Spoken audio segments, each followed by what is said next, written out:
List explained. This is going to be a very exciting room. Welcome to the Marketing Club. You are also tuned in to the We Don't Play podcast show. Please feel free to reach out to me, and you can go to playinc.online, or you can go to we don't play podcast.com so that you can start listening to episodes like this.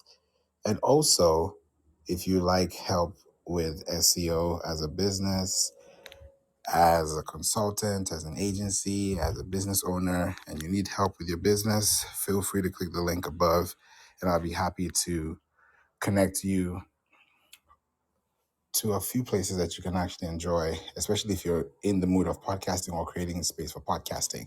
If podcasting is something you're interested in, up here there's a really great wait list that you can join, and that way you can also get on a call with me, and I'll put a link as well so that you can have more access to more than just the wait list, but there's going to be way more. But if you really want to get emails and get exclusive information like this, the link above is going to help you to get access to that really, really quickly. So as we're here today, we're going to talk about an SEO checklist.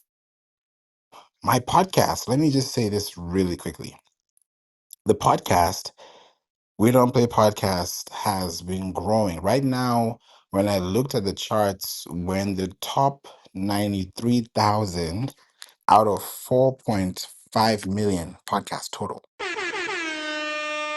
That's a lot. And it fluctuates between 100,000, then it goes down to 200, and then it goes up to 90,000, then it's been 100, 126.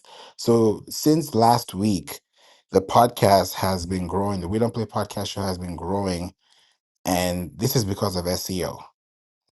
If we're streaming across 145 countries, we're about to kick off season 11 after Memorial Day weekend. And this is going to be a very exciting time because every time we have a new season, it's because we've gone at least across 52 episodes. And there are 52 weeks in a year. So each episode is, or which, let me say it this way, each season is kind of like you're going around the year when it comes to information, technology, insights, feedback. It's all that great stuff. So if you want to listen to the podcast, you can go to wedonplaypodcast.com. And I'm going to put the link at the top so that you can click on this link and sign up, when you're ready. But we're going to have a checklist today. And I have a full checklist for you, full checklist, so that you can understand these things and take action when you're ready. Before we get started, Mo Dub, what's going on? Happy Saturday. How are you and how are you enjoying your weekend, your holiday weekend? What's up, brother? Thanks for bringing me up. For those that don't know, I'm Mo Dub, the vet you love, and yeah, I'm the content and copywriting king around this joint. Um, but yeah, man, it's going good now, man. Because I got AC now, man. I didn't have AC for almost a week, actually a little bit more than a week, and I had to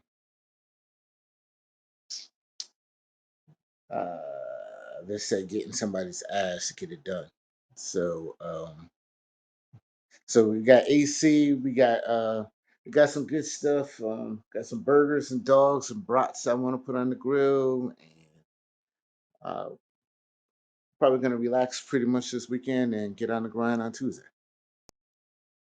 I love that. I love that, Mo. Thank you so much for being here and being part of today's discussion. We're going to have one of these topics that, I don't really bring too much. And I feel like it's important to bring them in so that as you're listening, you can take notes so you can take action when you're ready. So today, we're going to talk about SEO and the checklist that you would need to understand.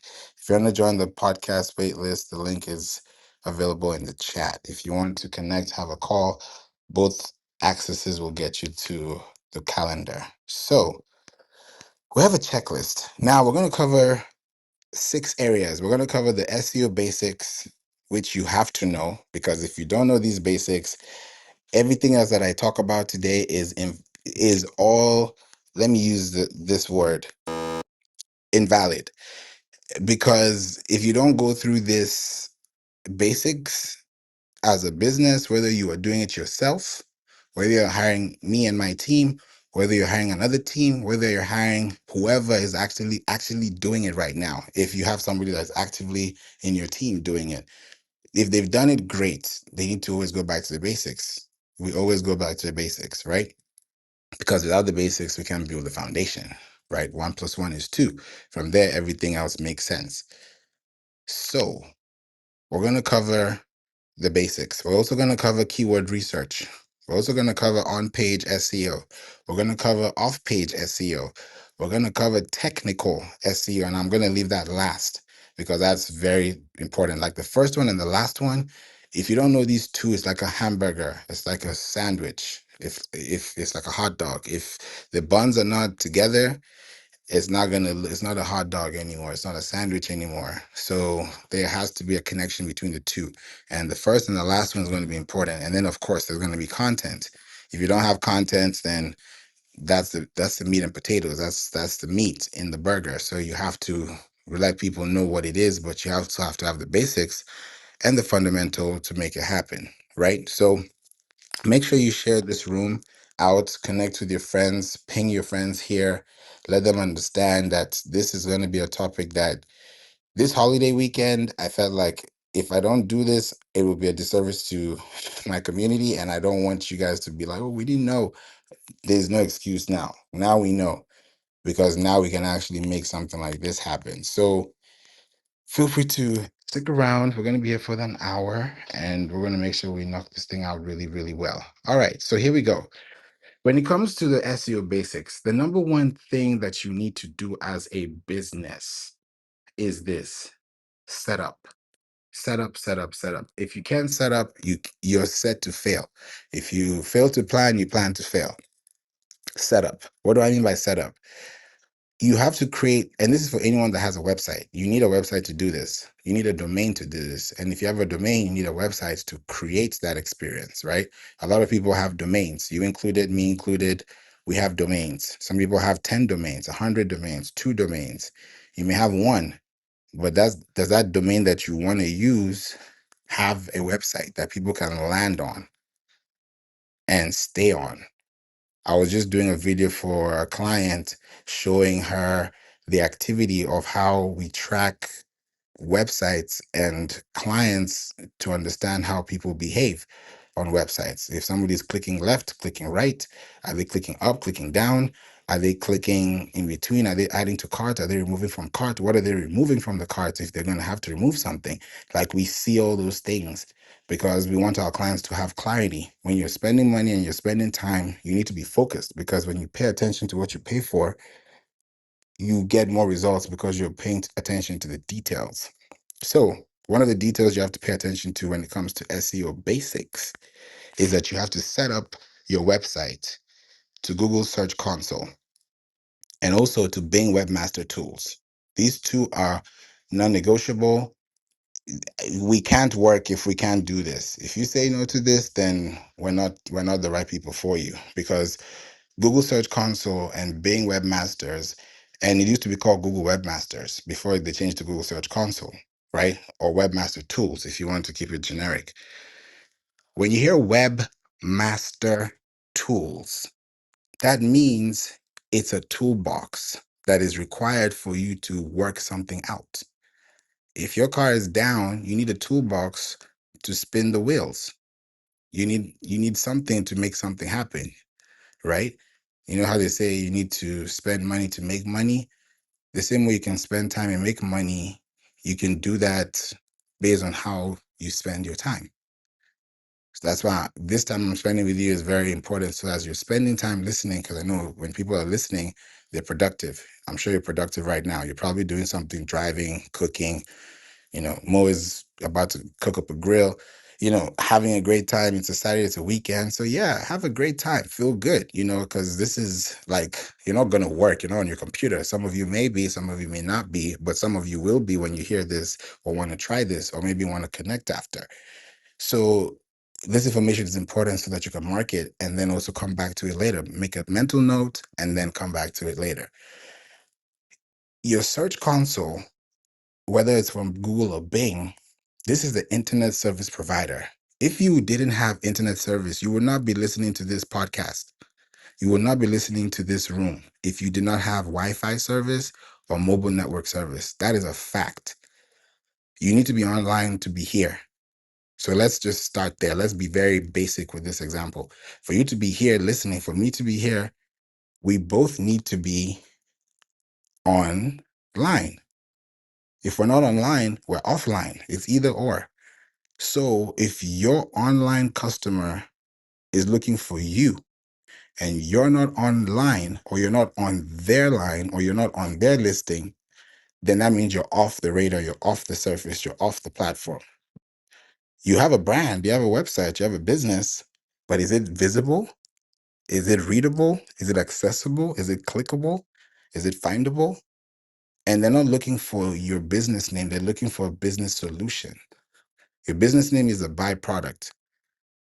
So if you're going to give them an experience, then your website has to be on a platform that provides the internet service.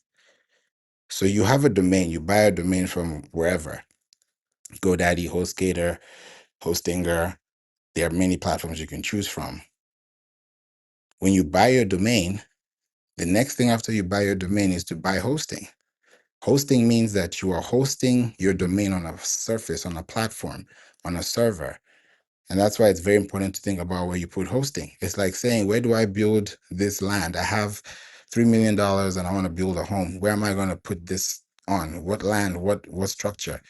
Where you're going to place that land, or where you're going to build that building, is because you did research. So the same thing with the hosting platform online, you have to do the research and ask yourself, is this platform going to be host worthy? Because not every platform has great hosting. For me, if you're on GoDaddy, good luck to you. Grace, mercy unto you. Great place. No problem with GoDaddy, but GoDaddy is not doing 2025 things that other platforms could be doing. So welcome, Candice. So if you're on GoDaddy, great. No harm, no foul. But at some point, when you think about scaling, you may not want to be on that platform because of the bandwidth. And that platform is great. Don't get me wrong. Every platform does what it does. But when I think about scaling, modern, think about things that have been tested and you can, really scale, it makes a difference. I'll give you an example because I've been doing this for 12 years. And understanding with SEO, it's crazy. And this is something I've noticed, right? And it happened to a lot of clients before, and we just like, here we go again. There's a time we tried to connect a client's website, and we needed to change the name server throughout the DNS record. This is going to be a little technical, but you'd have to hear this so that whenever it happens, you won't be like, huh? DNS stands for domain name server. So in that name server, you have records, right? You have an A record, you have a TXT record, you have a CNAME record, which is a canonical name record. You have records that are going to identify with your domain. And those are at the back end. When you send emails as a business, when you have a work email from Google Workspace, from Microsoft Outlook, from Apple Mail, wherever you send out your emails or receive them from as a business, you have to create something called a mail exchange record, which is called an MX record. That record is what you're adding to your domain name server so that you can receive signals. So when you get an email as a business, that email is coming to you because you created a signal from the server. So it just doesn't happen by happenstance. You have to create that experience and you have to connect it manually or automatically if you integrate it correctly. So when you connect these things, you're creating something called a language model. So if I'm sending an email to my email list, this is on the surface level, and I'm sending an email to my email list, and my email list is getting a link to my email, which is a link to my domain, which is the same as the email that I sent it from, because it could be info@domain.com, and you just send them to the same domain that has a link to a page. So your MX record, your A record, your TXT record, those records that are on the back end of your website have all been connected to Search Console once upon a time. You don't have to do this twice. It's like when you get the keys to your house, you don't get the keys to your house twice. So when you gain property, when you acquire property, when you have the title deed, when you have ownership rights, now you can decide to do what you want based on quality control and spreading and distributing. So as you're creating these experiences, that is the Search Console, because Search Console is an internet service provider for Google. So if you go to Google today, even Google themselves are connected to the Search Console. So who are you not to connect your website to Search Console? Yet there are over 1.1 billion websites in the world, but not every website is connected to the Search Console. About 16% of those websites are active. And out of those that are active, not every one of them is updated. So when you start thinking about the 1% of the 1% of the 1%, you ask yourself, where do you lie in between that benchmark? Are you on the end of the curve? Are you at the beginning? Are you far from the middle? Are you far from finished? Where are you? And when you start to decide and say, okay, this is exactly what I need to be doing, then these are the things to focus on. So the basics of SEO is to make sure that your website is found online by search engines and AI. Right now, AI is huge. Just the other day, I was talking about this. Google just created a whole, if you're in the US and you're listening to this, they just released this across the United States where you now have Google AI mode, meaning that anybody that uses Google on their phones or their computers, they get AI mode as a response. About 64 to 70% of those responses that you get are coming from sources that are new. So if you already have a domain that is strong and you have an article that's expressing a conversational topic through a form of a blog or a video and audio, what you're creating is a multimedia format system that allows you to be scraped by the web, which now gives you more access to resources, which can now be transformed through file extensions. So an MP4 is a video, that's YouTube. An MP3 is audio, that's podcast. A JPEG, a PNG, that's images. So when you start connecting these words, these file extensions into your arsenal, which is your website, then you start realizing it's not just a website that I have. I have an intellectual property that can actually attract traffic. And people say, yeah, SEO is something that, it doesn't work, or it works. You have to wait for it to turn on the lights. I'm like, no. Gone are those days. If you really know what you're talking about, and if I was to get a website today and start from scratch, I've seen it happen. A website from scratch, we build it up, it starts to build traction. A website that was totally off the surface turns on and now has 30,000 impressions a week. So it's you to figure out, okay, I have all this intellectual property, I have all this posts on social media. Who is watching the post that I made in 2022 today, 2025? And who will be listening to me tomorrow, 2026, with an episode that was published in 2024? Is that going to happen? Is it possible? Yes. How? You have to position yourself to make sure that you can add that value. So the basics of SEO is connect your website to the Search Console. Connect your website to Bing Webmasters. When you do these things, all right, Mo, we'll definitely love to hear from you when you're back. Connect your website to the Search Console and connect it to Bing. When you connect these two platforms, you're creating a song online. Let me just say it like that. You're creating a song online. How are you creating a song? You're creating a song because your song is being sang on Google and it's being sang on Bing. How is your song being sang? Your song is being sang because you submitted your song to the radio for people to listen to you, right? I'm from an entertainment business background, so I can also use this analogy. So if I submit to a radio station and this radio station is going to play my song, it's because they're playing it due to the fact that I submitted it to them. If they did not submit or create a submission request or even allow me to submit my audio file, there's no way the DJ would be spinning that record because it wasn't submitted. So if you use the same analogy for your website and say, I'm going to connect my website to Google Search Console, meaning that I'm going to submit my website to the source file that is going to get me access to people who are going to listen, because people listening to that radio station, there could be 1 million people. People are on Google, those are billions of people. So when you think about the billions of people and you think about the connections you're creating, your question now becomes, how do you translate this into value? How do you translate this into quality? How do you translate this into responses? So when you now connect your website, you have to think about connecting your website to this platform. So when you connect them, the ball is now in their court, because what you've done is you've submitted it. You said, hey, here's my submission. Is it good? Yes. Is it good? No. How is it going to be good? How will we know? How we're going to know is when it goes to the performance tab. Now, if I write 5 articles and those 5 articles are submitted, that means I have 5 ways to connect with people online, meaning that I can have 5 pages on my website that can be totally active and simultaneously consumed online from completely 5 different set of IP addresses, meaning that 5 different people, it could be in a device, it could be in a country, state, city, zip code, district, in home, out of home, it's available. It's there because it's fresh and Google approves it, Siri approved it, Alexa approved it, ChatGPT approved it. Why? Because it's available to you. And that happens because it's fresh information. That's why when you read the news and something happened for the first time, or there's a headline news, and you go and type something, you see that right there. It says 38 minutes ago, or it says 2 hours ago, it says 5 hours ago. Why? Because it's being indexed.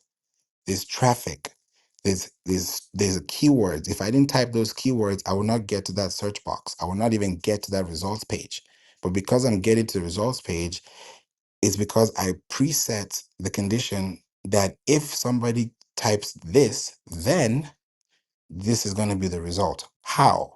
Because I put images, videos, text, context that allowed me to relate with this text, which is in form of a keyword or phrase.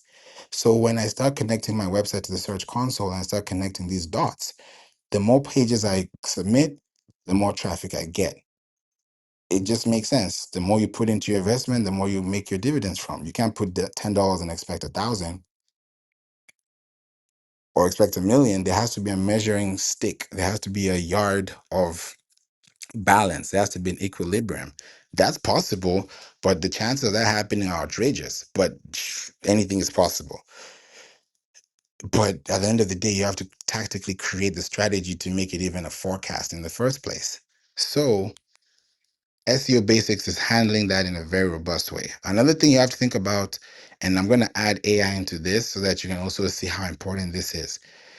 After you've connected your website to the Google Search Console and also to Bing, yes, connect it to Google Analytics. If you have Matomo Analytics, you can do that too. If you want to pay for it, great. The next thing you want to do is to generate or submit a sitemap. This is one place a lot of people get to confuse between what is a sitemap, what is a domain, what is hosting, what is a website. I've explained all those. Now, what is a sitemap? A sitemap is, I always say it like this. A sitemap is the brain of your website.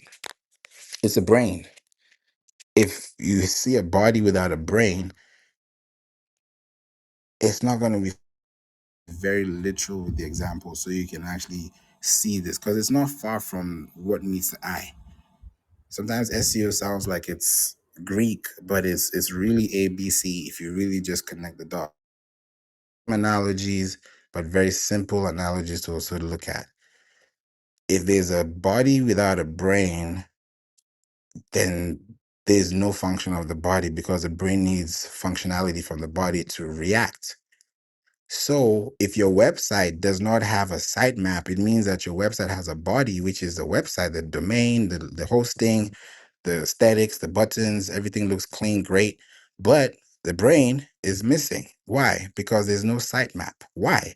This is a sitemap that is transmitting signals. When you have a brain, you're using it to transmit signals, right? Electromagnetic waves.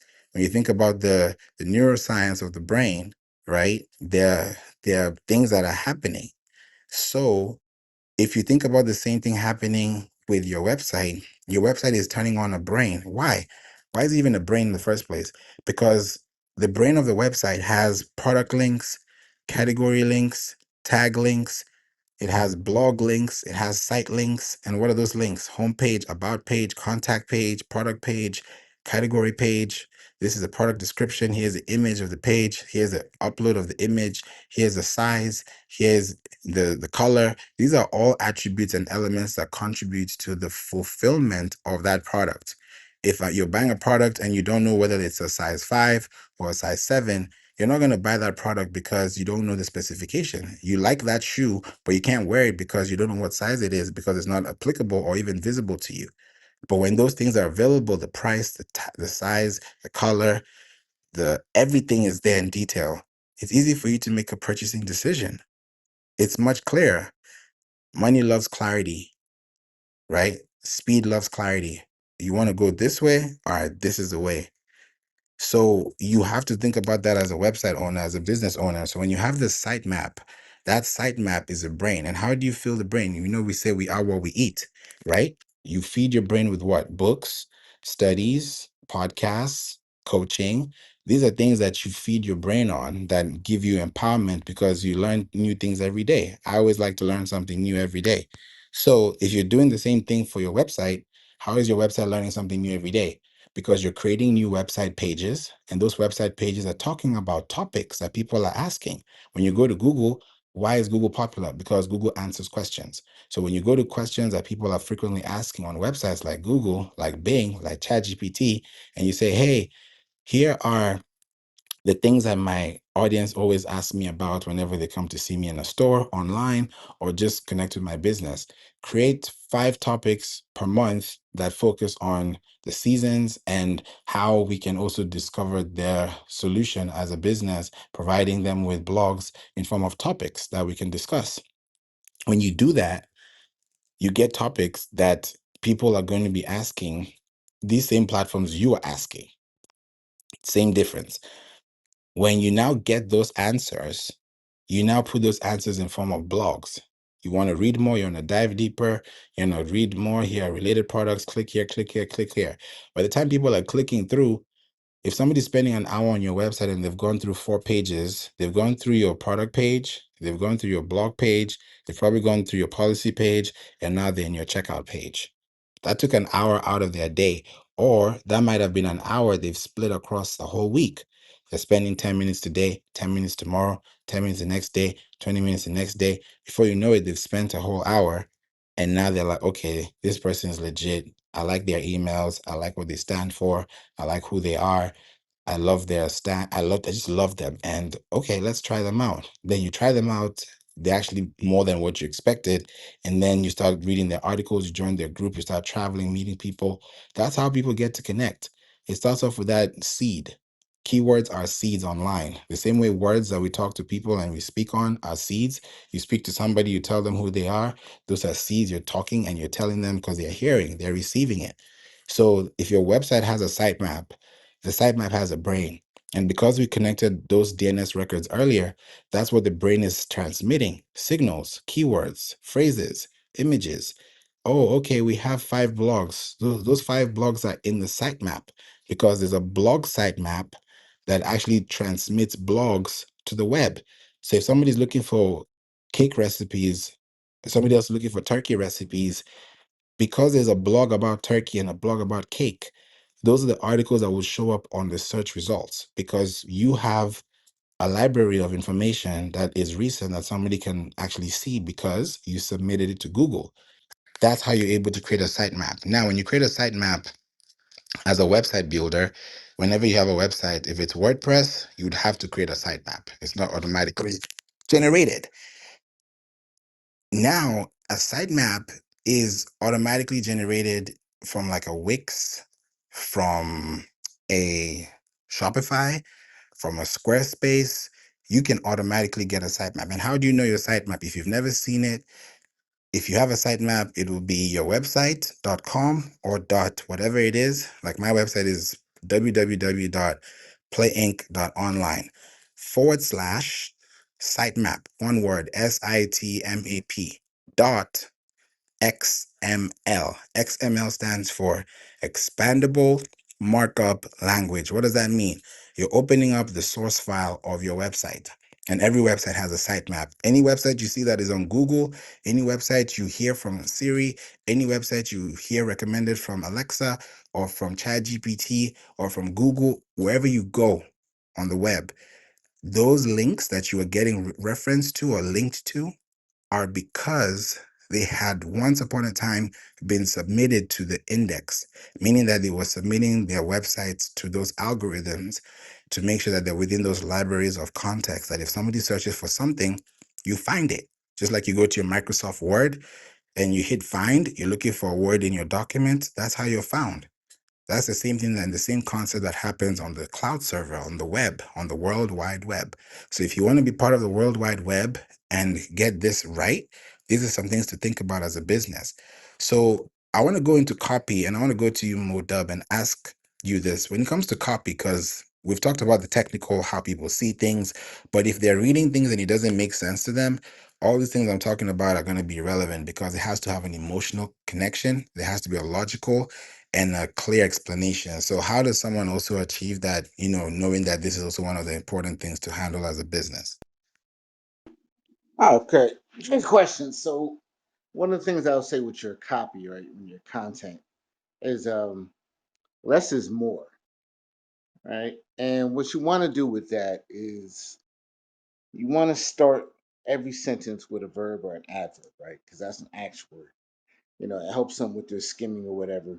But a couple format things you really want to keep in handy. Number one, you want to have a headline for every paragraph, right? On your website, on your blog, on your emails, you want a headline for every paragraph for the people that skim, so it's something to catch their eye, right? You want to use the H2 or the H3 for that. Number two is you got to have an impact statement up front and at the end, right? Back in school, we used to call them like thesis statements, right? What it's about, and then boom, close it. But in between, like each sentence, right? No matter what, no matter where it is in um, in your content, never have any sentence that's longer than 10 words, right? Well, I mean, that's just a general guideline, but 10 words or less, because that's in short, easy to bite segments, and then boom, boom, boom, right? If the sentence is going to be longer than 10 words, what you might want to do is transition to bullet points, right? So, like, if you got a whole list of things, don't just like 10 things in a comma, just put 10 things in a bullet point, right? So that chops it up. Also, make use of white space, right? So instead of one big block of text, break it up, right? So break it up into two or three different texts, I mean, paragraphs or whatever. So now you can split that up as well. So each paragraph is no longer than 3 to 5 sentences max, no sentence longer than 10 words. Those are the general guidelines for every piece of content that I suggested you write. But that I'll close the mic, brother. Thank you so much for that, Mo. That's deep. That's very important because what's going to keep somebody on the page is the copy, the context, and the message, the call to action. It's it's something that we should definitely consider because when people are reading, especially that line text, it's important because if I see a description box and it's full of a block of text, like it has 10 lines of text, there's no break point, there's no bold, there's no italics, there's no period, there's no semicolon, there's no apostrophe, there's no hyphen, there's nothing to break the text apart. It's going to be very hard for someone to read or skim through that, and not everyone is going to do it. So to make it easy, like you said, is just to break it up. And it's even easier that way, even when you write articles. Because when you write these articles I've been talking about, writing them in listicle formats are fast. Because if you're going to say, hey, here are 5 ways to improve your social media. Number one, know your audience. Number two, understand why they're here. Number three, choose the platform you want. Number four, choose all these media types you want to do. Number five, launch and, make sure that you connect with people after you comment. These are very random 5 points I've just given you. Hey, Zizi and Queen, Johanna, Tim, Joe, Ripple, Ishman, Richard, Carl, Angry, just want to acknowledge you. Thanks for being here on a Saturday. All these things that you see here in Caleb too. All these things that you see here are all keywords, right? They're all phrases, they're all matches that people are using to find and connect back with you. Now, here's a catch. If all these keywords are being mentioned and you're nowhere to be seen in any of these sentences or phrases, it's hard for someone to connect with you, because when you have all these listicles, these are the same listicles that ChatGPT is going to get responses to. So if you have all these 5 points, and now out of these 5 points, like Mo said, you have H2s and H3s. Those are headings, subheadings, and subheadings of the subheadings, right? When you have those things, you're creating a structural page. And why is your page structured? It's not because you put bold or italics that makes it a heading tag. Because there's some websites I've seen, just building websites, I've seen sometimes you just, when you turn it from 24 pixels or 24 points or 24 size to, let's say, 48 size, because it's a big word doesn't mean that it's a H1. Because some people think H1 means that it's big. No, H1 means that it's accessible as a heading. When somebody reads that, it's a heading tag. When it's screen read, it's screen read as a tag. You can make it even 8 points or eight, size, font size, and it's still a H1. It's still possible. But the goal is, can it be read? Can it be seen? Is it visible? Even when you build a website, if your font size is small, it may not look really good on some websites or some screens that have a small resolution or a big resolution. Let's say you have an 80-inch TV and you're creating a website for a 50-inch TV. You're not going to have the same resolution, the same impact, because the words are going to be pixelated. It's going to be not the best. So when you're writing these things and you're building these things, these are the basics that it has to be legible. When you send an email, let it be in a way that someone can read, that someone doesn't have to squint to see. Because if they have to squint to see, you're giving them more work, which is more energy, which requires more time. And essentially, you're losing time because now their time is wasted because of you. Instead, you could have just increased the size by 4 points. Now they can read. They don't even need their glasses, and now they can read what you're saying and they can understand the message and take action. So these are the basics. These are like the simple basics that we should know. But I like to say them so that they're not ignored, because when they are said as basics, it makes more sense. Go ahead, Mo. Yeah, yeah. Let me put this in a different way too, right? Because as Favor was saying, when you use the H2, the H1 tags, H3 tags, the Google web crawlers, they read that, right, and they index that. So, for example, when if you phrase it as a question or whatever, um, it'll show up in the search results, right? Because if you do a search for everything, you'll see a section that says people also search or people search next, right? These are the questions that get answered, and Google's going to view that as relevant. So, and another reason why, like you said, you want to get their attention to stop the scroll, right? We've all heard this phrase before, leaving money on the table. If you don't stop the scroll, you're leaving money on the scroll, right? Because if you don't get them to stop and pay you any attention, you'll never get them to pay you any money. So these are little content tricks that me and Favor know that's going to help get you paid. And because what we do for our business, that's the only reason we read that block of text, right? Because that could be a potential customer for us, or because it's our client, hey, we got to tell them, hey, break this up. What is this doing here? That's crazy. You know, fix this so we can help make you some more money, right? So that's the only reason me and Favor are going to read that. Like, if you weren't a client of mine or a customer of mine, yeah, I'm just out, right? I'm not invested in this. So these are little small things that we tell you. It's the fundamentals, as Favor was just saying, the basics. If you once you get the basics right, you'll stop making money by mistake, right? And I'll say that again. Stop making money by mistake because you don't know the basics, and then you'll start making profits on purpose. With that, I'll close the mic. Facts. Thank you for saying that. Keywords are seeds. When you plant an apricot seed, a guava seed, a pomegranate seed, that's what you're going to get. But if you plant it in the wrong field, in the wrong climate, in the wrong house, in the wrong greenhouse, then there's going to be a problem somewhere along the line. So I love that you said that, because these words that we're using they're heavy.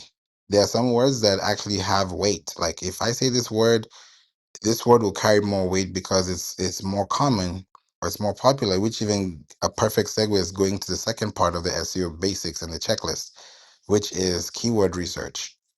Keyword research is important because if you can't do keyword research, it's going to be hard for you as a business to grow. Hard for you as a business to grow. I'm telling you these things for free because on my podcast, I get feedback. People say that my podcast is barrier free information and they get binge worthy content, which is a blessing because I'm telling people, hey, go here, go here, go here. There's no gatekeeping. So that when you go there and you get stuck, that's when you know, okay, there's a reason why there's direction and guidance to places like this. Because I can tell you, hey, go do this, but if you don't know how to do it correctly, how are you going to do it? Like I was telling someone the other day, yeah, I was in a room the other day and I was mentioning that if you didn't know this, it's very important to water your plants with, this is so unrelated, but it's very important to also know this too. It's good to water your plants with warm water instead of cold water if you want plants. If you do planting, right? You should already know this, but if you didn't know this, that's something new for you to know. You may not understand why I even know this or why you should know this, but it makes more sense. It adds color because you're able to know, okay, this does this does that. That's how basic it is, right? So if you take that same instance, that same translation, and think about keywords, those keywords are keywords that people are going to use, and those keywords have importance. Prioritize them by search volume, prioritize them by keyword difficulty. When you prioritize these keywords, welcome, Chika. When you prioritize these keywords, it means you're prioritizing information. Right now, on my website, the website you see above, a lot of people are asking for Pinterest content strategy. A lot of people want to learn how to do Pinterest better, Pinterest SEO. I sent out an email to our community. We're over 10,000. And I said, hey, do you guys want to learn more of Google SEO or Pinterest SEO? Pinterest is on the roof. I was like, what? Okay, so it makes sense. Search engine is telling me Pinterest. The community internally is saying Pinterest. People are asking requests for proposals on Pinterest. We're managing accounts on Pinterest. And we're like, okay, it's working. We go to the analytics. We see Pinterest is showing up as a source traffic. You can now run ads for half the price of what you would have spent on platforms that are way oversaturated like Facebook and Instagram. So you're like, okay, now we found the low hanging fruit. How do we maximize results? Now you're able to understand that, okay, when you do zip code marketing, when you understand who you're connecting with, then it makes more sense. The podcast is also doing that too. Everything is making sense. And I'm like, okay, this graph is just going up and up and up and up because of keyword research. So I'm prioritizing and I know, okay, by definition, people who are looking for SEO or looking for something are going to be in this category. Why are they looking for SEO on a podcast? Because they're probably business owners. They're probably people who are looking to hire. They're probably looking for information to learn how to do it themselves. You never know what people are looking for until they tell you. So you might just be here trying to get information so you can do it for yourself, or you might be trying to outsource information to know who's the best person to hire. So it can be any way it can go. At the end of the day, the goal is to make sure you have an understanding that, okay, if I go this route, it's because of this and this. If I do this, it's because of that. There's an if then clause. So when I think about this long term as a business, your goal is to also understand, okay, are these people also doing the same things? When you have a keyword, what is your keyword? Even as a brand, you need to have your brand as a keyword. If someone types your business name online, can your website show up? Do you have a sitemap on your website that can say, hey, if you want to go to login, careers, food, locations, you can see everything on Google as a website before you even go to the website that you're linking to. These are things to look out for. So if you have these keywords, that means you're going to be in the right places. And then you have the right audiences. The reason why people say they don't have the right audience is because they're talking to the wrong people. That's a simple fact. The reason why you're having the wrong audience is because you're talking to the wrong people. If this topic of the room today was not an SEO checklist and I was talking about garden potatoes and tuna sandwich, would you be in this room? I don't think so. Would you be listening to this? I don't think so, because that is totally outside your plan, or even thinking I don't want to learn about that. I don't even eat that. That's because that keyword that you read made you feel that type of way. So because you read SEO checklist explained, you're like, okay, let me understand why. So you're coming in to understand the concept. So you've already seen that there's a preconditioned way of understanding the information, because if I don't explain this to you, then that's a disservice and that's a wrong thing because the brand promise was not achieved. So if it's explaining a concept and saying, okay, why is this important? Because this is important, like this, like that, then it makes sense. So that way you're able to go back thinking, okay, now I see why keywords are important. Now I see why my domain is important. Now I see why my hosting is important. Now I see why file naming is important, making sure that the right keywords are being seen. I'm spacing my words at the right place, and I'm also putting structure that allows me to get that to the door. So that's based on keywords. They're non-branded keywords and they're branded keywords. If I'm looking for Airbnb photography pricing, we did that with a client. If you type in right now Airbnb photography pricing, you're going to see our client on the top search, both on AI overview and also on Google. Shout out to him. His name is David Pizzat. Check him out. Great photographer. If you type in Texas Airbnb photographer or pricing, you will see him there. So he's literally taking control of the whole state in that niche. He's never run ads from the day we turned off Google ads, because he was spending money for the same keywords he's getting for free 2 years in. So you do the math. Do you want to save money, or do you want to spend money on keywords that you don't even know how they're performing? Because these keywords that you're playing or paying for or paying with are keywords that could have been routed into your directory as a file, as a link that says your domain.com slash what you're paying for, marketing dash tips. Now that is an actual keyword you can send as an email. That's equity. That's brand equity. So when you think about your business like real estate online, what's going to make you have a higher output or a higher value or a higher increase is the higher in density you are, based on how you're able to give people information, how you're able to also disseminate it. So when you do that, it helps people to understand much better. So that's keywords. On page is another thing you have to think about. On page SEO, that's another checklist you have to think about. Are you optimizing your images for SEO? Meaning, and when people say optimize your image, I'm not meaning that you change it from JPEG to PNG. That's not optimizing. You can do that, but that's not the holy grail of optimizing. Optimizing an image means that if I took a picture with my camera and I now went and put a hard drive or an external drive, and I went to a memory card and I now was able to download it into my computer. Now I have a folder that says DSC underscore 001 dot JPEG. That's a photo that may be about 2 megabytes, 3 megabytes. That's the same photo that you want to use on your website as a hero shot or as a video or a photo, depending on what you're using it for. Now, if that image is 2 megabytes, that is too big, too big, too big, and completely not acceptable. Because if you do that, this is what's going to be sounding like on your website if your website had a sound machine. Why? Because the image is so huge that if I don't have Wi Fi network service, and I'm trying to load up this page, because of this 2 megabytes in the way, I gotta eat through this. Meaning that, because when you think about internet speed, there's upload speed and there's download speed. If we go to the basics, so if it's gonna take me 5 minutes to upload this image on this web server because I have a download speed that is less than half of the percentage I need, then I'm not going to enjoy this experience. Guess what? I'm going to leave the website. I'm going to bounce. That bounce is a record. Means that you're telling someone that somebody came to your site, it didn't load, or it loaded, but it didn't fully finish. And now I can't see this image because it's too big. Now imagine if you have 10 products in your store and each of them are 2 megabytes. That's 20 megabytes of data that you could save. It's like you could use that 20 megabytes for something else. You could use that for something else, but you decided to put it into something that is not guaranteeing you anything that is progressive. Yes, the image looks beautiful, it's high quality, but it's the wrong size. So you go to a website like compressor.io, and you compress that image. If it's up to 10 megabytes, compress it into a lossless format.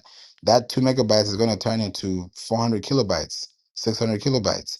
You can take that same image in the same quality, but at a lesser image file size, which now makes you have more. So let's say you have 2 megabytes in your floppy disk. You know, back in the day with floppy disks, how like you have to create space. If you have this document, it's 250 kilobytes, the other one is 15 kilobytes. You want to see, okay, how am I going to turn this 10 kilobytes into 100 kilobytes? That's what you're doing with your images on your website, because your website has a hosting, and that hosting has a bandwidth, and that bandwidth has a size.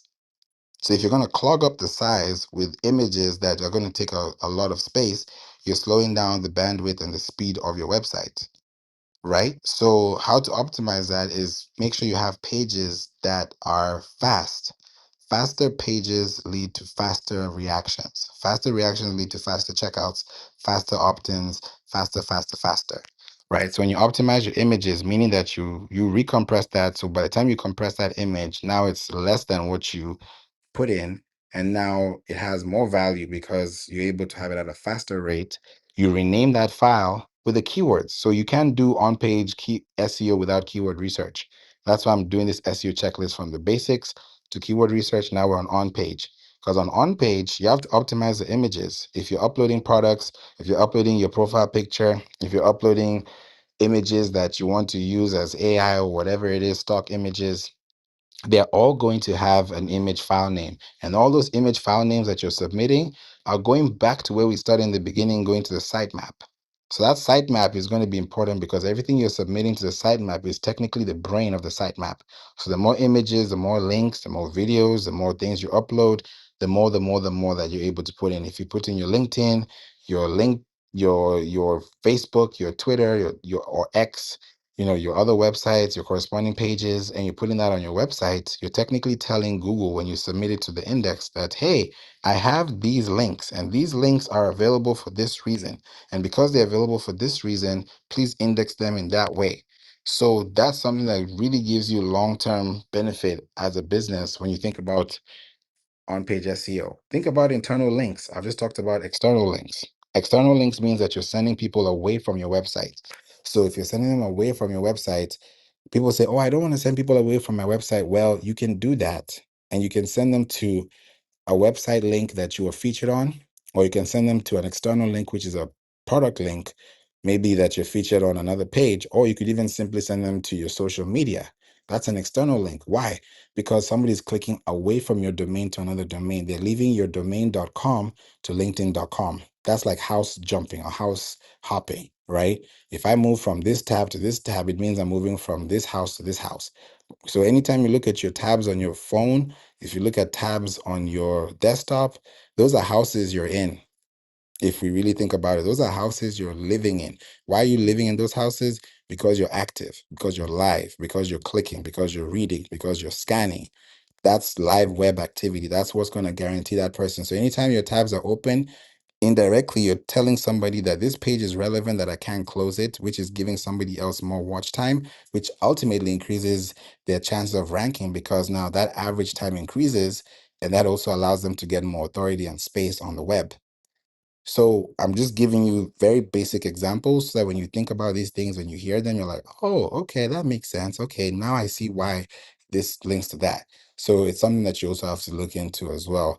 Thanks for being here, Sandy, Barack, Mary V. I see you as well. Thanks for being here. Mo, would you like to add anything when you think about these specific phrases and also tactics to be very specific on how you deliver information online? Yeah, as you just said, specificity. Can't even talk today, but being very specific is the key, right? Because people are searching for specific things, right? They're not searching for, how to build a house if they're looking for how to build an apartment building, right? They're looking to build a house, right? Even though it's similar, but it's still very specific, right? how to build a boat, how to build a submarine, right? Those are two different things. So, but the more you speak to what they're looking for, that's the more value you bring. The more value you bring, the more they stay. The more they stay, um, the more loyal they become, right? So that's always the key, right? You got to bring that value. I mean, I tell people all the time their content has to have three things. It has to have a solution because I mean they're searching for a problem. You got to bring that value, and the value has nothing to do with the price. The value has to do with how well that solution fit into their life, right? Or even if it wasn't their life, right? So Favor doesn't need it. Favor doesn't have a content problem, but he might, but he knows Richard and Richard does. So he might refer my content over to Richard. That's what I mean by value. And the last thing, you got to give him directions, right? Very specific directions. Like follow me on Facebook, join my Facebook group, subscribe to my YouTube channel, right? Everything has to be very specific and give them one thing to do, right? One very specific thing to do, because if you give them choices, you might confuse them. Confused minds do nothing. So just keep that in mind, right? To be as very detailed as possible in as few words as possible. So, it's a trick, but you'll get the hang of it. Just keep practicing. I love that. Thank you, Mo. Practice does make perfect. And I keep practicing myself. There are articles this week that I published back in 2021 that I had to update in 2025, just yesterday, because I started getting alerts that, okay, this is information that people are looking for. So I had to go back in and update it. That now refreshes the cycle for another 24 months. So these little incremental things that we do, yes, they may not look like we're moving boats and ships and Titanics, but on underground, algorithm wise, your numbers will start to actually double, compound, because you're focusing on topics, you're answering questions, you're creating pages, you're indexing them, you're allowing them to take some time to really surface. And if, especially if it's a new website, take at least 2 weeks. Just to give you some time measures, if you have a new website or if you have a new page on your website, give it 2 weeks. And don't just sit on those 2 weeks. Those 2 weeks, within at least the first 24 hours, send it out to LinkedIn, put it out on X, send out an email, connect with the people, give them bite-sized information, and then give it 2 weeks to mature. You will realize, especially when you send out emails in that context, you'll start to get more feedback. Like, to the point where I even know what my community likes in the during the day, what food they like. That's how deep I'm connected to them, because I remember asking them a question, and I always do a poll. I like, what's your favorite meal of the day? Is it breakfast, lunch, dinner, or is it brunch? And brunch was the least, which was very surprising. Lunch was the highest, right? And then I think it was breakfast and then dinner. So I know what people like. So if I have a brand that comes to us and say, hey, we got this breakfast products or we got this lunch products, I know very well they're going to eat it because they have time to eat something. And if I'm going very specific, I know what music they like. I'm able to really detect those things because I'm asking them. I'm not just sending you emails, hey, buy now. We do pull marketing, no pushing, because if we pull you in, it means you actually came in out of consent. It because you said yes to the cause. It's because yes, I need help. Yes, I raised my hand. Not, oh, whose hands are being raised? Can you put your hand up? Put your hand up. Put your hand up. That's a lot of energy, and I don't have time for that. We don't have time for that. We want to make sure that you understand what you're doing. So when you do raise your hand, you have an information based knowledge of what you're looking for. So when you apply that information, it's easier for you to take action because you actually know the base. So that's what we do, and that's what we like to see, because that also allows you to feel free and also learn from us too as well. So on page SEO is important. Optimizing your images, your links are important. Make sure you have links to relevant content. Make sure you have your meta description. That's something that goes unannounced. Meta descriptions are like preview text on email. If I have a preview text in my email and that is a very specific call to action that says, hey, scroll down to the bottom of this email to get the code, or do this to do that, you're giving them action steps. That increases your open rates, that improves your click rates. You're giving people things that they should actively do. Like, for example, I sent an email earlier this week and it was Google SEO versus Pinterest SEO. I did a poll. Now I know what people want. They want more Pinterest SEO. So that means I'm going to have more topics about Pinterest because the more they know, the more they're able to understand. They're not ready to buy. They're not ready to put their hand up, but they're ready to understand. So when you're ready to understand and then you're ready to buy, you're buying from a point of perspective that is out of knowledge. You're not just buying haphazard. You're not window shopping. You're not impromptu shopping. You're not just impulsively shopping. You're shopping because you have a goal, you have an agenda, you have a mission, you have a dream, and you have something to achieve. You have a milestone to cover. So that's how I was able to ask them, and I was able to know that. So I said, okay, here you go. In the preview text, I said, scroll down to the bottom of this email, and there's a surprise for you. That's what I did. And what was the surprise? I was already talking about Google versus Pinterest, and then I just gave them a layup, and I said, "Hey, when you scroll down," and I even at the bottom of that thread, I said, "I'm glad you got here," like because you have to also be very active and responsive, because when they do that, they have to feel like they're being heard and they're being seen and they're being remembered. If you miss out on those three things, it's going to be a deflating balloon very soon. So when they got to the bottom of the email, I actually attached a video from Google Marketing Live. Google just did a keynote, just like the way Apple does presentations. Google just did that this week. And a lot of people may have not known that, but I got access to it like 2 weeks ago. I was sent an invite and I was told, hey, you have access to this, RSVP. And I said, okay, when it's time, I'm gonna watch it. So Google is changing before our eyes as we see it happen. And a lot of people don't know this, but it's happening. So I said, okay, here's a video, watch the video. So I even tagged the section and I know how many people clicked on that YouTube thumbnail. That tells me who were interested. And then the people who said Pinterest, I know who they are. So when I see them going into these segments and I'm understanding my audience, I'm not just saying, hey, who likes this, who likes that, so that I do nothing. The goal is once I know what you want, then I'm going to bring it. There's the economies of scale, demand, supply. If I keep giving you bread and you're looking for cake, at some point you just feel like you're not listening or you're not even responsive or you're not active, and then that's just going to create that resentment and that's going to lead to an unsubscribe, and nobody wants that. So when you start realizing that people are coming to you for help because it's something that you have that you can respond to, don't ignore that, because that's the very one thing that could actually take you to the next level. That's how you're able to think about it as a business. So that's what happens with on-page SEO. As a checklist, make sure that is in place, right? Your meta descriptions, that's going to be the highlight of what you put in every page. And you have a section to do that. Your title tags are different from your meta tags, completely different, right? Because when you think about your heading tags, that's a H1, H2, H3. Your title tags are the things that say meta title, right? Or meta name, because those are meta descriptions or those are meta inputs that people are able to see on the page. There's off page SEO. That's another one too. Off page SEO, if you have a Google business profile, this is for reviews, for research, for just getting more feedback. Yeah, I would even say to the point where if you have backlinks, that could also help, because this is where you're able to understand and know, okay, I'm showing up on this platform, on this extensively. It gets you to the point where you really get to know, okay, this is where I need to be.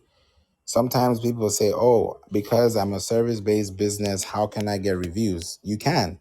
Go to Trustpilot, go to business.trustpilot.com, have a work email address, put that in there. Even if you have a BBB, Better Business Bureau, go there and claim your business. And then let people leave reviews on those platforms so that when people talk about you on those platforms, you're using those platforms as off page SEO. Why is it off page SEO? Because when people leave a comment and say that that bagel was amazing or that pizza was the best, that's because those words, best pizza, amazing, are things that people are looking for to actually make a decision. When you go to Amazon and you're buying something from the cart or you're about to purchase, you check out the reviews and see how many reviews. Am I satisfied with what people are saying enough for me to purchase this for myself to experience the same thing? Yes, no. That's going to be the yardstick you're going to use. If that yardstick is not yarding, it's not going to go anywhere. So your goal is to make sure that you are creating the experience for people to see, so that eventually when they come back, they're like, okay, this person answered 5 questions that I've been trying to figure out. Now I understand all these five answers, and now it makes sense. So that allows me to now make a decision, which allows me to make a purchase. So these are the things you have to think about. Welcome, Maria. So your goal is to really understand the value of asking yourself, are all these things I'm talking about done? Yes, no, maybe. We don't know. Let's find out. That's the whole point of SEO. SEO is not a one time fixer. You don't brush your teeth once a year. You don't shower once a year. The same way you don't do SEO once a year, because this is an ever growing thing. AI yesterday is not AI today. AI tomorrow is not going to be AI from today. So if you're optimizing for these platforms for today, the same way you plant a tree today for tomorrow is the same way you plant a seed with a keyword today on your website for tomorrow's access, because you don't get traffic until you have access. Why is there access? Why is there even traffic in the first place? Because there's a road. If there was no road, there would be no traffic. So why are we on the road? Because there's traffic. We got to go somewhere. So when you understand these concepts as a business and ask yourself, is my website driving traffic? In the literal sense, you're asking yourself, is my website bringing people that are asking these questions online to my website as a source of exchange of information that allows me to be validated as the eligible trust finder, or the person that actually allows me to connect back? That's up to you. If you use Google Business Profile, that's great, because that also allows you to have off-page SEO. You can connect your web links there, your social links there for people to see. So these are great things to think about as well. Content SEO is also important. When you have table of contents, when you update your old content like I talked about before, when you grab attention with bold sentences, right? When you have headings and subheadings, we've talked about that today, have amazing intros.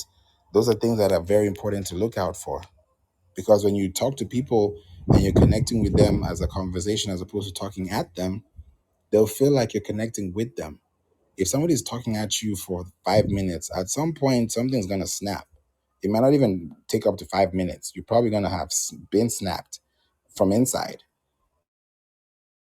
So, or crash out, however you want to say it. But at the end of the day, your goal is to make sure that that person leaves better than when they came. So if they came to your website and your website is slow, it's loading, the wrong links are clicked on, the buttons are taking you to the wrong pages, that's a bad experience already, and that person's not going to come back. But if it's a great experience that you give them more than they came for, they, oh, sign up here. Or here's 10% off. Oh, even better yet, sign up and get 20% off. Or, we have complimentary calls. They'll be like, oh wow, look at all this candy. Let's have a conversation. Now they feel like they're part of it. I was telling a client yesterday, and I was telling them what we're going to be doing, because we also do e-commerce, optimization for your store. They have a Shopify store, and we're telling them, hey, and it didn't make sense to like explain it 3 times. And she was like, oh, I get it now. And I told her, instead of saying free shipping above $100, say we cover your shipping over $100, meaning that they have to purchase to the point where they get to over 100. Let's say it's $102. Now we can cover your shipping. But if you say free shipping over $100, it's kind of like saying, oh, you got to add this to this cart until it gets to $100. So psychology wise, marketing wise, you're pushing them away, because now they have to do things for free, quote unquote, to get free responses, as opposed to saying we cover your shipping with $100 over, meaning that it's like saying, oh, we're gonna secure your car with insurance over this amount. It makes a difference in the sale. It makes a difference in the conversation. Those little things go a long way. And that's not the only thing that's going to change everything, but little things incrementally make a decision and actually make you better than you were before. So we do all these things into Google Merchant, Bing, whether you're a local business, international business, we work internationally with people. And it's a great experience because I learn more from my clients than they learn from me. So that's why I love being here and I love doing this. Maria, she's just but this is something that you have to think about as a business, and ask yourself, hey, am I doing this for the right reasons? Am I doing this? We'd love to hear from you. Thank you for joining, and that's such a beautiful baby you have in your hand. How are you? Hi, thank you so much, Favour. Doing really well. This is my first time back on Clubhouse in a very long time when I used to pray for this little baby to be in my arms. So I'm very happy. I was just talking to a friend on Telegram about Clubhouse and how amazing it was and great for leads. And I've come back with, I'm back here now with, a year of mentorship and copywriting under my belt. So I was just like clapping for you as you were saying the little tweaks in your wording is makes a huge difference, especially like in the psychology point. We think that everybody wants things for free, but in reality what we're signaling is that we are cheap sometimes when we provide, we're looking for like a high ticket off buyer, but we're offering them for something for free. And I was just talking to the same friend about how free is actually this, like free tasters, free experiences are actually the way to go, not a free, not actual, not free, like giving things away for free. Whereas like a free experience that allows your people to take the first step into your world, and giving them like permission to do that with your words by saying things like, you can reach out to me is a really it's just really fun, and I'm so excited to just even come in here and say that, like just say that there's so much power to the tiny way you say things, and there's it's so wonderful for business. I'm learning more and more about SEO, and I definitely, when I use AI, I'm like, wait, give me the SEO for this because I don't want the clever copy. I want the clear copy that people are typing in. And I always say copywriting is copying the writing of the client that's sitting down and trying to find you. And so I'll give the mic back, but thank you so much for having me. I'm really happy to be here. Thank you, Maria, and congratulations again. That's beautiful that you're back after. Wow, this is amazing. I had a feeling, sometimes when I have this gut feeling to do things, it's not because I want to do them. I just felt like a Saturday like today, I would love to be online, and look what happened. This is beautiful. I love to hear that, Maria. Thank you for joining us. And you're so right on that. People like free stuff. 4 years later, wow. You see, we've been in here for a long time, and it's so glad that people are coming back and connecting because these are the keywords that bring people back in. This room is keyworded. 100%. If this room had a different keyword, we will not be this same capacity, this same room, this same size. So people are coming in and they're clicking. This is like a click through rate. They're clicking into the room because they've seen that this is a keyword. So this is the literal example, the definition of what click through rate does and what being intentional does as well. So I'm excited that we're here today. Maria, did you want to say something? Thank you for being here, Fanny. Go ahead, Maria. Oh, I just love what you're saying too, because it's rare that the reason why I'm in this space is because we're talking about marketing, we're talking about business. This is what like I came on Clubhouse to learn about in the very beginning, and those rooms kind of dissipated. You can't find them very much. I have so many followers. I'm not sure if like that's what's going on and how to reset it, but it really is just like there is no more conversations about the nitty gritty that like actually people want and desire. So that's what I was coming back in to be like, okay, what am I going to bring back to this space, because I'm coming back. We need to go back there. It's wonderful. People are alive there. Love that, Maria. I'll definitely connect with you offline so that we can definitely have some curation and some rooms here, at your available time and, make sure we can connect and let people know how no fluff is important because a lot of fluff is out there and the more fluff it is, the more puffy it gets. And we don't want to have to look puffy in front of people when we should be looking healthy and ready to serve. So I'm really excited about this topic today. John, thanks for being here. Wanted to say hello real quick before we come to Ifani. How are you? Happy Saturday. Happy Saturday, everybody. Hope having a great Memorial Day weekend. And I jumped in and I saw your room earlier and I couldn't make it, but I jumped in very quickly because I've been doing a lot of research. Favor knows that I've been making a lot of progress in the last couple of years, and SEO has a lot to do with it. We're a podcast, and the growth has been exponential. But the last month or two, I've been really focusing on, in addition to organic posts on social media, paid Facebook ads. And here's one thing that everybody should pay attention to. The industry standard for click to conversion ratios is anywhere from 2 to 5%. So that means if you do the low scale, 2% of all the traffic you generate with SEO, social media, whatever you do, can turn into increased sales for you. So let's just say you do 10,000 web page visits a month. 2% of that can turn into sales. 1% we can tweak on get the conversion rate higher, but that's where SEO really comes into play. And one of the things that I use quite a bit in Favour, and I've talked about this, is writing, what people call parasite SEO. I write articles on pages and websites that have high domain authority and develop backlinks with high domain authority. And there's a new one I'm writing on. I lost my access to news breaks, so here's a few. Medium.com. Medium.com has a really good high domain authority. You can get a free membership there. You can write your post there. You can write your blog post. You can embed your links there and get the advantage of that. LinkedIn is another one that's got really high domain authority, really high. You can write short articles there with a link at the bottom, read more, and develop access that way. Blogger.com, blogspot.com has a big domain authority, lots of users, same thing.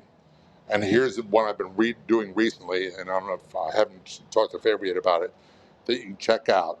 It's free to get a membership, free to write on, hubpages.com. Hubpages.com has a domain authority, last time I checked, of 83. So that's 4 locations you can write blog posts at, you can write articles about, and you can develop more backlinks. So again, why would you not want to get more traffic and eventually more sales, more conversions? Thanks, Favor. Hope you're having a great weekend. Thank you, John. Wow, thank you so much for that insight, and I'm sure that helps a lot of people to just figure out where you're putting your efforts and your time, because 1% every day, which could be one blog every day, one podcast every day, one email every day, one something every day, that's you go back to sleep and say I feel fulfilled, and somebody else feels fulfilled because you fulfilled them, because you fulfilled a query or you fulfilled a solution, then that's a good thing to feel when you think about your day, in retrospect. So I really appreciate you for bringing that in, John. Ifeanyi, thank you for being here today. It's been a minute. Hope you're well. We'd love to hear your thoughts, contributions, questions. Feel free. The floor is yours, and happy Saturday. What's good, Favor? Happy Saturday. Hey, John. Hey, Maria. It's a pleasure to be here always. I just want to start with this is the greatest era to be a creative. This is the greatest era to bring your vision to life. You can literally, just 2 days ago, you can literally, from words, create a cinematic video with sound and realistic interactions, like, like in one go. That's nuts. Or image generation or software creation. But and that's going to be forever the main driver of my ambition and passion for the future. But even to the topic of the room, my question to you, Favor, SEO, I think, is still going to be foundational moving forward. But I wonder what your perspective is when it comes to how SEO applies to AI. For example, if you search my name in any AI agent, Ifeanyi Onubogu, be it Grok, ChatGPT, Gemini, it will give you a complete, concise summary of who I am, and you'd notice that the main level of authority for that summary comes from my website. So I think SEO is taking an even bigger conversation, because now, if you're a service provider, um, rest assured, people are going to be asking ChatGPT to give them a summary about you, right? The question is, where is ChatGPT pulling that information from? Is it only going to be from Instagram or from LinkedIn? Or do you have a website that has authority on the web, that can nominate you in whatever situation, whatever agent chooses to do a research on you? That's what I wanted to add. Thank you, Fine. That's a great question. SEO and AI are like Siamese twins. Like they cannot be separated at all. People say, "Oh, because of AI, SEO is dead." That's a bad way to think about the future because I believe that SEO is turning into thought leadership. Why? Because SEO in 2026 is not just going to be blogs, it's going to be a mixture of audio, video, and text.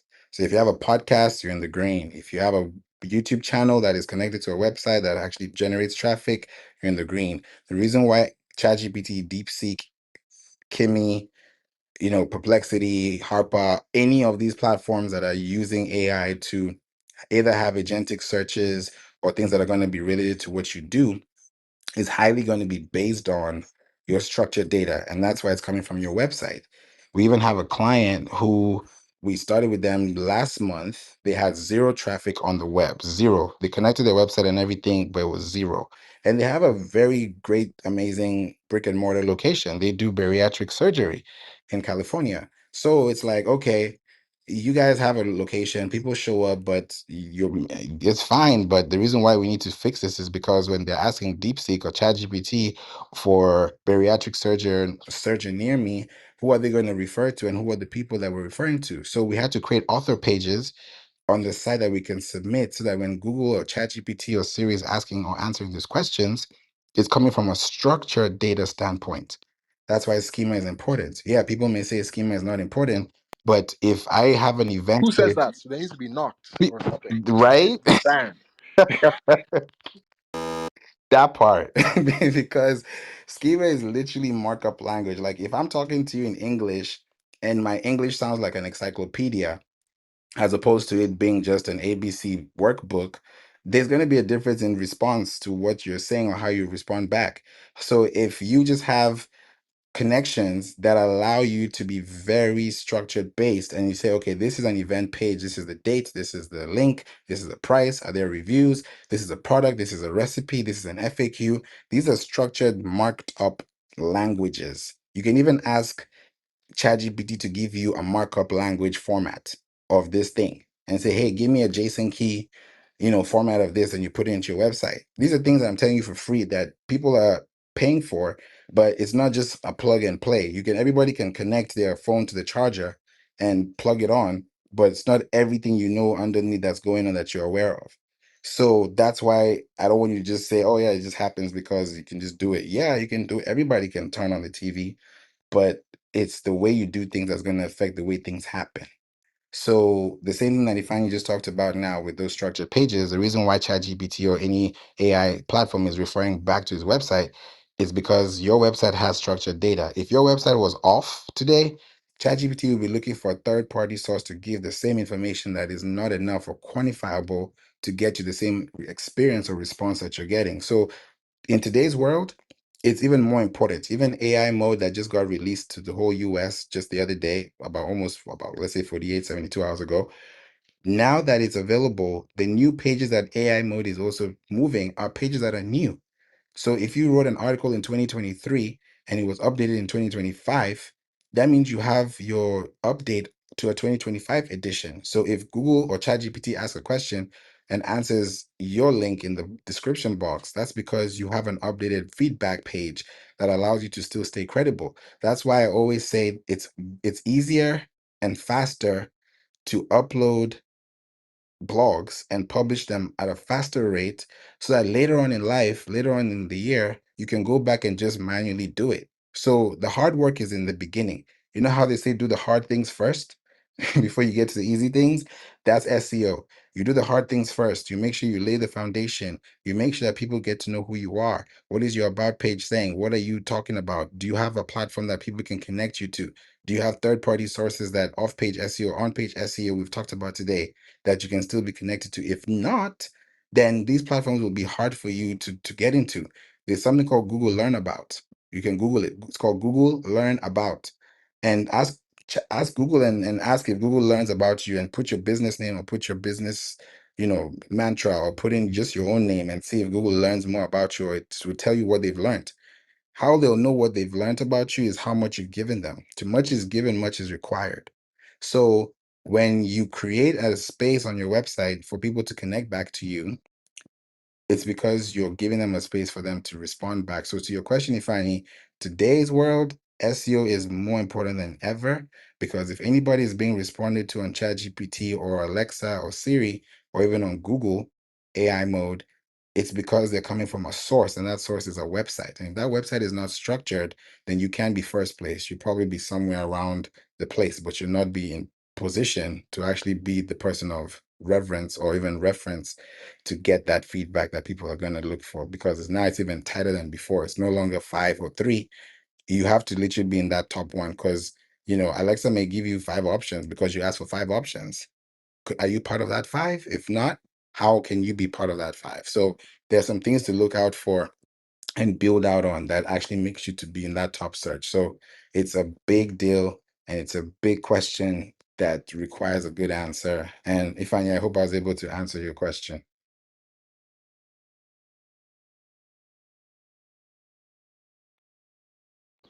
Yeah, you did. I'm some technical difficulties over here. Yeah, but also thinking about moving my website from Webflow to Framer. Doing the cost and benefit analysis at this moment. I like I like Webflow because it's closer to the developers. But then when I try to make changes on my website, it's kind of frustrating. I haven't Since I built my website, I haven't really changed much on the web page, and I think that's kind of limiting. So Question. I think I need to move all the way. I think I need to move to Framework for my marketing site. How many pages do you have on your website right now? I have a bunch. I think I have like it's pages and sub pages, but I'll say like about 10 pages for the individual services, and maybe like another 8 for the business services. And that's the Okay. thing, right? So these pages, I haven't really done much work in driving traffic to these pages, but I'm even reevaluating like the pages I need on a website, because I spent a lot of time building these pages one after the, of course, using tools like Railium to wireframe and things like that, building these pages one at a time, and built them. They're great, but nobody looks at them. I'm not driving any traffic to it. And even if people land on the website, they're only landing on the homepage. Nobody's really going in depth reading the other pages. So I might just put like a chat box in the homepage. Maybe on the bottom of the chat bot, it'll just be, maybe about us, team. But that chat bot, if they can ask any questions about my business, who is it finding? What kind of services do you offer? That way, it's more engaging. And then, if they ask the question, and there's a marketing page relating to that question, the agent should be able to pull up a marketing page instead of having the traditional navigation of, well, click this button, click that. Because I'd rather people start with a question and then have the page or marketing material surface up to them rather than have them surf the web page. Because I think that's not, because once I learn how to build websites, I look at websites now as just like PowerPoints, like active live PowerPoints, and we want to make a good first impression when people land on the website. Thank you, Fanny. Great feedback on that. Yeah, it's important. Why I was even asking about those pages is because when you start migrating domain servers and links, it's important. We had a client that the Shopify doesn't know what happened, and these are horror stories I've been hearing for days. And God knows that sometimes when you think about SEO, yeah, it's permanent, but you have to also protect your data and also who has access to your data, because I think she had a couple of other managers, and for some reason, someone pressed the wrong button. The next week, I come pages that she was generating 50 to 100,000 views a week all got deleted from her Shopify, and that was a whole tag that was deleted. So it literally went off the surface, and that just told me, yo, that's crazy. So what do we have to do? We had to like you said, some pages were driving traffic, some were not. So we had to now reevaluate and say which pages are and why, and then double down on the ones that are so that we can gain more traffic. Doing that allowed her to get 1,000 new subscribers in a month. What we did off what she lost. So I mean, for me, I like challenges because I'm like, okay, here we go again, and I'm able to understand these things. So if you're doing it and you've said, okay, we're going to move to Framework because of this cost effective, you've done your cost analysis, yeah, 100% do it. But like you said, when you move houses, you got to get ready for whatever is coming with the moving. So when you're done moving and you're settled, then you can say, okay, let's do it again. But that will take some time. And of course, when you're making that decision, you're not going to do that again till maybe 5, 10 years, if you're even going to do it in the first place. So it's good to think about these things. SEO wise, it can be a very huge difference in turn, knowing that you have a website page that if somebody uses that same URL that they've been using for years and it has a 404 error, then that's going to have a bounce rate, which is going to affect your rankings. It's like credit. So you just have to think about how you manage all your portfolios, which are your links online. Right, yeah, I know you mentioned ranking, but the big question, does ranking even matter anymore? Because nobody's like, the world has changed so much. Like using um like worrying about how much I rank on Google, I feel like is the least of my worries at this stage. Because I'm not gonna compete with because I'm in financial services. I'm not gonna be able to compete with Morgan Stanley or Northwestern Mutual that would pay that would pay as an ad to outrank my page. So that's not the issue. Is my biggest thing right now when it comes to SEO is if people, because in financial services, people are always going to look you up. If people look me up, what shows up? If people ask their AI about me, about my business, what I offer, what shows up, and things of that nature. And of course, driving traffic to the website is probably just going to be like on the marketing efforts. How do you use Facebook or all these tools to drive clicks? LinkedIn, get people to click on that button. And then how you, because another thing about Webflow, right? Webflow charges you. This kind of frustrates me about Webflow. That Webflow charges you for analytics. They charge you an additional $40 a month just to gain access to analytics. Right now, I'm using Microsoft Clarity for my analytics, but with Framer, they just launched like an analytics service that just comes free, standard with your website, and I think that's great. They also launched Component Builder. So if you really want to build some interaction on your website, live data, interaction on your website, and you're trying to build a custom component for that, you can literally just ask, and the AI would build one for you. So it's kind of crazy. I love that you said that, Fanya. There's something I want to piggyback on that you said about ranking. I don't think ranking is the holy grail or the one say be all. Like this is like the Dark Vader, or like this is like the say it and then that's it thing. No, that's not what it is. So ranking is, I usually say this, ranking is a byproduct of your success or failure, because if you are using, like you said, you're paying an extra amount to have access to intellectual property that you own, Right. which is crazy. So when I hear that, it's like I make a song. I'm in the entertainment business industry. I create a song. I know the producer, the writer, the distributor, the marketer, the publisher, and then I have a 360 deal because it has to go to everybody before it gets back to me. That's a problem too, because now I'm literally fighting tooth and nail to get the same thing, but I'm not getting the same share in equity. So if I'm looking at this from a long-term perspective, when you think about ranking and the platforms you're using, these are all the things that come into question. I don't care about ranking. I care about impact. Am I reaching the right people? Is my ranking affecting my scores? Because these are the same ranks that I'm going to use to validate when I have conversations when it comes to partnership deals, branding, sponsorships. And I'm not just ranking because Google ranks me. I'm ranking because I have authority in a niche that is explained in form of my context, that which I've delivered through a network service. So when you think about the long-term effect of it, yes, it definitely has a long road to play, but the little things go a long way when you think about the value and the exchange of the information that you give. So yeah, it's definitely a long conversation, but I'm glad that you asked it, and a lot of people will definitely want to know more about that. So thank you for that feedback. If I appreciate that. Of course, of course. I gotta go though.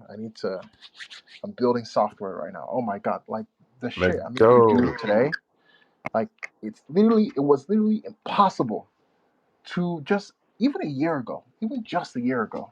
Like the way how fast the world is moving right now is actually really nuts. And I hope you're embracing it. Don't just stick with SEO Favor. This is the greatest opportunity to be full stack because it's not just about whether your stuff can be discovered is what does the website even look like? What are the kind of assets that you're putting on your websites to attract people? How do you A/B test? How do you track these events when they click? What's that? What marketing system is that connected to? Like shit like that. That's the full stack marketing. Even in the marketing copy and materials, the images, the fit. It's a lot. I know. It's a lot. It's not just SEO that we handle. It's literally the full stack end-to-end marketing because you have to it's like saying we do SEO and we forget there's a plug. It's like saying, okay, I have the plug to the source, but the source doesn't have power source or there's no way we can track the meter. It doesn't make sense. There has to be a sandwich that connects the dots. A sandwich is not a sandwich without two buns. So we have to definitely do end-to-end marketing, but it's definitely important and it's no longer even search engine optimization, it's search everywhere optimization. So Absolutely. I love Absolutely. that. Thank you, Fanny. Absolutely. You're welcome. You're welcome. Take care. I'll talk to you guys soon. Same here. Appreciate you. Have a great weekend. You as well. Guys, you've heard it, you've listened, you've paid attention. I'm not the only one saying this, and I always like to hear other people say it because I don't want to sound like a broken record. I want you to know that this is a real life thing that's happening in front of you. And if you just wait for something to happen, it's not going to be good. So the earlier you're able to adapt into it, the better. And the last thing I'm going to say about this is the technical part for SEO. And I'm going to say this really quickly because we've covered everything. Make sure your website is mobile friendly. We've covered that on images and text. Make sure it's loading fast. That's going to be based on your text and your images and your videos. Make sure that you're using HTTPS, not HTTP. There's a big difference because that's a huge SEO requirement now. If your website is HTTP, it's not secure. You're not going anywhere at all. You're not going to get on those blue links. So have a HTTPS protocol. That's going to help you tremendously. If you have any broken links on your website, fix them. How you get to know what's broken, go to siteliner.com, SITELINER.com. Siteliner is going to get you right and get to tell you you have a broken page here, you have a broken page here. If you have under 250 pages, you can do it for free. If you have over 250 pages, then you'd have to pay for premium. So I'm giving you guys this site so you can do them yourself. Or if you think like this is too much work, we have a team of 11 people including myself, and we can get you definitely sorted out. So click the link above if you want to connect or just book a call. And it's very important. Yes, HTTPS. That's important. And then also make sure your site is indexed and your URLs are SEO friendly. Don't just write SEO keywords on anywhere. They have to be friendly. Why is it friendly? Because if you're my friend, we can share a snack. We can share a table. We can break bread. If you're not my friend, we can't even trust each other in the same breathing space. So that's why it says SEO friendly. Friendly meaning that I can click on it, I like what I see, it's relevant, it makes sense, and that's me. So that's the goal and that's the mission, that's the objective. So if you're able to do this completely, you can definitely hit the ground running. So we've talked about SEO basics, keyword research, on-page SEO, off-page SEO, content SEO, and technical SEO. If you're able to do all these things correctly, you will go far. And if you do 1% every day, meaning you update one blog today you create a new blog tomorrow, or you podcast something today, you post somewhere tomorrow, all these little incremental things will add up because 30 days is a lot. I feel like this month of May has been very long and we're still in the month of May. So if you've achieved something, please, please, please do, because this is something that you definitely do not want to ignore or keep back or, think about, oh, are we doing this today? Are we doing this tomorrow? How are we going to do this? And we create these events for long-term perspective. So if you have a business, then this is the best time to do it. Right now, I don't know if you know this before we go, there's something called a palindromic moment we're in right now. What's a palindromic moment? Between May 20th to May 29th, 2025, all the word, the numbers 5/20/25, 5/20/25, they're all mirror image. So that means 5/20/25 through 5/29/25 are all in that palindromic state. So that's where we are right now in the month of May. I'm just letting you know it's probably irrelevant, but if you do something new for the first time and you try something new in this time we're in this little time window we're in, all the way through the 29th, you'll be surprised and see a lot of new things that can happen to you. It's happened to me already, and I'm just letting you know this too. John, what would your final words be on how people can really take advantage of this information when it comes to SEO and explaining it to themselves, and also how can they connect with you after this too? The main thing I would tell people is what can you do today? What can you learn today? Uh, and all these things that we're talking about, the other people were talking about, getting people on your site longer, getting them to take action longer. The hard thing is if you have no traffic on your website, you're dead in the water. I don't care how many bells and whistles you got. If you got no traffic, you're not selling anything. So if you want, you focus on your sources of traffic. This is where SEO is going to come in. AI comes in as well. If you're a podcaster, that comes in as well because it puts new content up every time you do that. My website now has almost 1,000 pages that are searchable. And the other big thing I would say is start blogging.